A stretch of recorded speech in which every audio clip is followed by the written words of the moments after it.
Hello बच्चों, let's see this question and here this question says statement 1 ISI stand for International Standards Institute.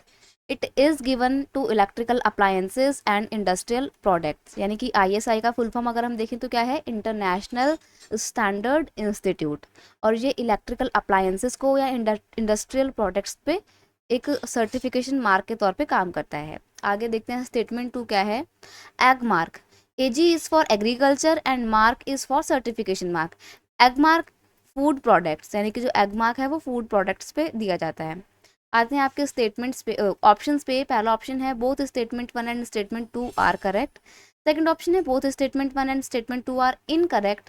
Third option है statement 1 is correct and statement 2 is incorrect.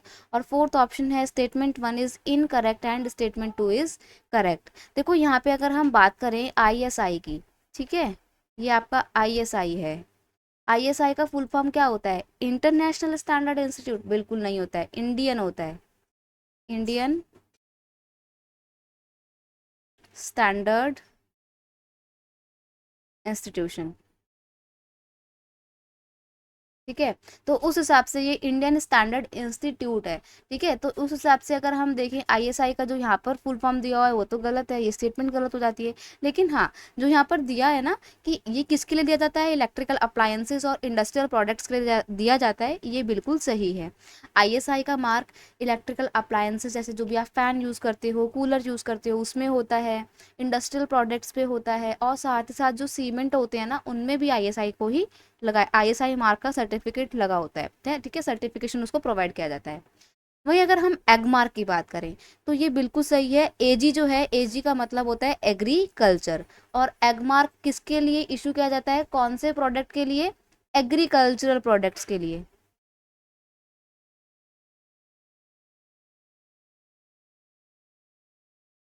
ठीक है, तो जो भी agricultural products होते हैं ना बेटा, उस पे हम एग मार्क देख सकते हैं। जितने भी फॉर एग्जांपल कौन कौन से प्रोडक्ट हो जाएंगे, इसमें आपका वीट आ जाएगा, पल्सेस आ जाएंगी, स्पाइसेस आ जाएंगे। तो जितने भी फूड प्रोडक्ट्स होते हैं जो एग्रीकल्चरल एरिया से आपको मिलते हैं, उन पर सर्टिफिकेशन मार्क के तौर पे एग मार्क होता है। ये वाला स्टेटमेंट आपका बिल्कुल सही है। तो हम यहाँ पे कह सकते हैं statement 1 is incorrect but statement 2 is correct, so you will have to mark option D.